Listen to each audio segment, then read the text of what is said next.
This channel does not promote any violence, harmful, or illegal activities. All content provided by this channel is meant for an educational and information purpose only. এই ইন্দ্রাণু ছেলেটি বুদ্ধবাবুকে বলেছে কুকুর। ইন্দ্রাণুজের বাবা মা প্রথম আগে বলুন যে ছেলে কি করতে পাঠিয়েছিলেন? মন্ত্রীর গাড়িতে বেয়ে উঠতে, মন্ত্রীর গাড়িকে ঠেকাতে। একমাত্র যাদবপুরে এইভাবে স্বপ্নদীপরা মারা যায়। একমাত্র যাদবপুরে সিসিটিভি লাগাতে দেবো না বলে লাফালাফি হয়। মন্ত্রীদের ঢুকলেই মারবে, গাড়ির কাঁচ ভাঙবে, গাড়িতে উঠে লাফাবে, বেয়ে উঠবে, পড়ে গিয়ে নাটক করবে। এসে ভাই আছে এটা শূন্য একটা দলের ছাত্র সংগঠন তৃণমূল তীব্র বিরোধিতা করে। যাদবপুরের এই মারব ধরব উগ্রতা এগুলো তৃণমূল বিরোধিতা করে। রাজ্যে এত স্কুল কলেজ বিশ্ববিদ্যালয় রয়েছে, দেখেছেন, সব গণতান্ত্রিক পরিবেশে সুন্দরভাবে রয়েছে। একমাত্র যাদবপুরে এইভাবে স্বপ্নদীপরা মারা যায়। একমাত্র যাদবপুরে সিসিটিভি লাগাতে দেবো না বলে লাফালাফি হয়। একমাত্র যাদবপুরে অশ্লীল জামা কাপড় পরে বিক্ষোভ দেখাবার রীতি এরা তৈরি করে দিয়েছে কয়েকজন। তো ফলে এই গোটা বিষয়টা তৃণমূল কংগ্রেস কোনো অবস্থাতেই সমর্থন করে না। কিন্তু তৃণমূল কংগ্রেস কোনো রকম দমন পীড়নে বিশ্বাসী নয়। তৃণমূল কংগ্রেস মানুষের সামনে রেখেছে কোনটা মানুষ গ্রহণ করবেন, কোনটা মানুষ গ্রহণ করবেন না। সেখানে সারা রাজ্যে তৃণমূল কংগ্রেসকেই মানুষ গ্রহণ করেন। আর একটা বিচ্ছিন্ন উপদ্বীপের মতো গুন্ডামির কারখানা হয়ে অতগুলো মেধাবী ছাত্রের জায়গা কয়েকজনের জন্য একটা অংশের যাদবপুর তো নিশ্চিতভাবে একটা মেধাবীদের জায়গা, কৃতি ছাত্রছাত্রীদের জায়গা, এটা নিয়ে তো কোনো অস্বীকার করার জায়গা নেই। কিন্তু তাদের মধ্যে কয়েকজন বিপথগামী এই গোটা জিনিসটাকে অত্যন্ত একটা অন্য অপসংস্কৃতিতে পরিণত করেছে। একটা অসভ্যতা গুন্ডামির জবাব আর একটা অসভ্যতা বা গুন্ডামি হতে পারে না। কিছু লোক মন্ত্রীদের ঢুকলেই মারবে, গাড়ির কাঁচ ভাঙবে, গাড়িতে উঠে লাফাবে, বেয়ে উঠবে, পড়ে গিয়ে নাটক করবে। এটাকে কাউন্টার করতে আবার সার্জিক্যাল স্ট্রাইক বা যদি কেউ বোঝাতে চান যে সেটা গিয়ে আবার একটা কাউন্টার সন্ত্রাস, আমরা সন্ত্রাস কাউন্টার সন্ত্রাস কোনোটাই আমরা সমর্থন করি না। তৃণমূল কংগ্রেসের নেতা কর্মীদের আবেগ ধৈর্যের শেষ সীমায় রয়েছে, সেটাও ঠিক। সেই জন্যই আমরা বারবার বলছি আমাদের সৌজন্যকে দুর্বলতা ভাববেন না। আমাদের মন্ত্রীর গাড়িতে অ্যাটাক হবে, কাঁচ ভাঙা হবে, মন্ত্রীকে মারার চেষ্টা হবে, গাড়ি ধরে ঝুলে পড়া হবে, অধ্যাপকদের মারা হবে বিনা প্ররোচনায়, আমাদের সম্মেলনে হামলা করা হবে।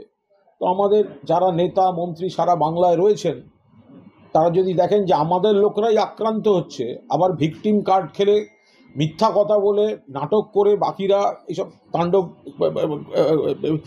করছে, নাটক করছে, তো তাদেরও একটা ধৈর্যের শেষ সীমায় পৌঁছলে দু একটা সংলাপ বেরিয়ে যায়। কিন্তু তৃণমূল কংগ্রেস সংযম এসবে বিশ্বাসী।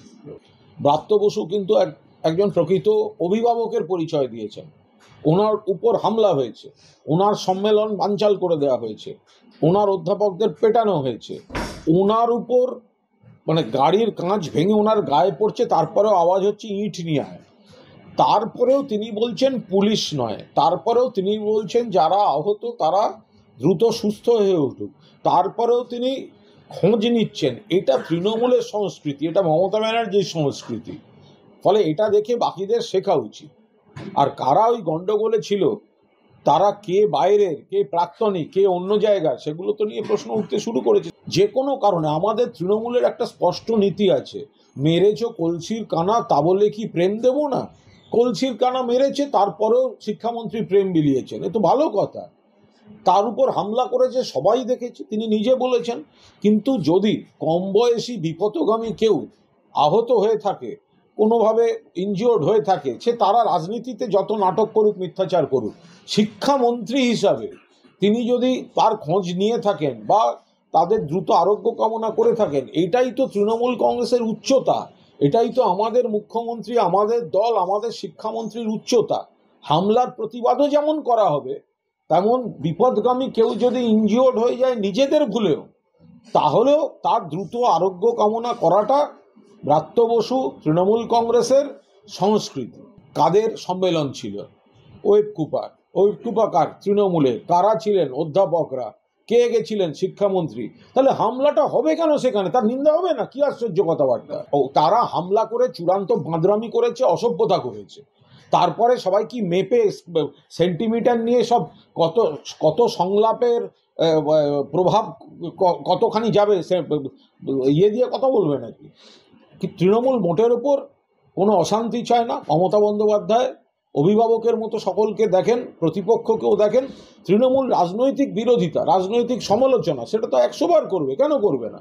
কিন্তু বিপথগামী যারা নিজেরাই লাফাতে লাফাতে গিয়ে গাড়িতে ঝাঁপাচ্ছে, মন্ত্রীকে মারছে, পড়ে যাচ্ছে, জখম হচ্ছে, তো আমরা কি বলবো? আমরা বলবো এইসব করো না ভাই, আর দ্রুত সেরে ওঠো। তো সেইটা তৃণমূলের সিনিয়র নেতারা করছেন। এসএফআই আছেটা কি? শূন্য একটা দলের ছাত্র সংগঠন, সর্বত্র শূন্য। এসএফআইয়ের মিছিলে আমি আপনাদের বলছি, চিত্র সাংবাদিকদের কত কষ্ট। যে চ্যানেলগুলি বিপ্লবকে একটু জোরে বড় বিপ্লব দেখাবার চেষ্টা করছে, দেখছে গিয়ে 27 থেকে 28 জন ক্যামেরাম্যানরা উপর থেকে ছবি তুলতে পারছে না, থার্ড রোয়ে রাস্তা চলে আসছে, ক্যামেরাম্যানকে ধরতে হচ্ছে নিচে নিচে নিচ থেকে। তো তাদের আবার কি করে ইয়ে হবে? তাদের আবার কিসের বিপ্লব? ওরম এসএফআই ফেসএফআই 4-5টা সব জায়গায় এদিক ওদিক কোথাও না কোথাও গণতন্ত্রে থাকে। তৃণমূল ক্ষমতায় আছে বলে এসব আছে। আমরা সিপিএম জমানা এসএফআই তাণ্ডব এসব দেখে আমাদের মুখস্থ হয়ে আছে। আর ওই তো এই ইন্দ্রাণু ছেলেটি বুদ্ধবাবুকে বলেছে কুকুর। কি বলেছে? কুকুর। কি বলেছে? কুকুর বলেছে। বুদ্ধবাবুর অঙ্গলি হেনালে এত লোককে মারা হয়েছিল। কি বলেছে? বুদ্ধবাবুকে কার্যত খুনি বলেছে। তারপর বলেছে জনতার দরবারে বুদ্ধবাবুকে মারা হয়নি। তারপরে তাদের হয়ে ল্যাজ নাড়তে যাচ্ছে এসএফআই। বুদ্ধবাবুর সম্মান, বুদ্ধবাবুর গুরুত্বকে জলাঞ্জলি দিয়ে তৃণমূলের কোনো নেতাকর্মী যে ভাষায় বুদ্ধবাবুকে আক্রমণ করেননি, যে ছেলেটিকে নিয়ে ওরা নাচছে এখন, বুদ্ধবাবুকে কুকুর বলেছে, আর সেখানে ল্যাজ নাড়তে যাচ্ছে আজকের এসএফআইরা। ইন্দ্রাণুজের বাবা মা প্রথম আগে বলুন যে ছেলে কি করতে পাঠিয়েছিলেন? মন্ত্রীর গাড়িতে বেয়ে উঠতে, মন্ত্রীর গাড়িকে ঠেকাতে? পড়ে যাওয়ার কথা তো তারপরে আসবে, কিভাবে পড়লো ইত্যাদি। দুর্ঘটনা কি করে হবে? দুর্ঘটনা কাকে বলে? আচমকা কোনো ঘটনা ঘটলে। আপনাদের ছেলে পরিকল্পিতভাবে লোকজন নিয়ে শিক্ষামন্ত্রীর সম্মেলন বানচাল করতে গিয়ে বিক্ষোভ দেখিয়েছে, শিক্ষামন্ত্রীর গাড়ি আটকাতে গেছে, শিক্ষামন্ত্রীর গাড়িতে ভাঙচুর হয়েছে। আগে ছেলেকে বলুন এগুলো করা ঠিক হয়নি। সংবেদনশীলতার সঙ্গে ব্রাত্য বসুর কাঁচটা যদি, ওই কাঁচগুলো যদি ব্রাত্য বসু বা ব্রাত্য বসুর গাড়ির চালকের উপর পড়ে গুরুতর জখম হতো, তখন এই ভদ্রলোক তার ছেলেকে তখন নিজে হাতে গিয়ে থানায় ধরিয়ে দিয়ে আসতেন তো। নিশ্চিতভাবে বাবার কথা বলবেন। বাবা এটাও বলুন মন্ত্রীর গাড়িতে হামলা করার জন্য ছেলেকে ওখানে পাঠায়নি, এটাও বলুন। পাশাপাশি তৃণাঙ্কুর ভট্টাচার্যের একটা পোস্ট আছে, সেটাকেও ক্লারিফাই করা দরকার।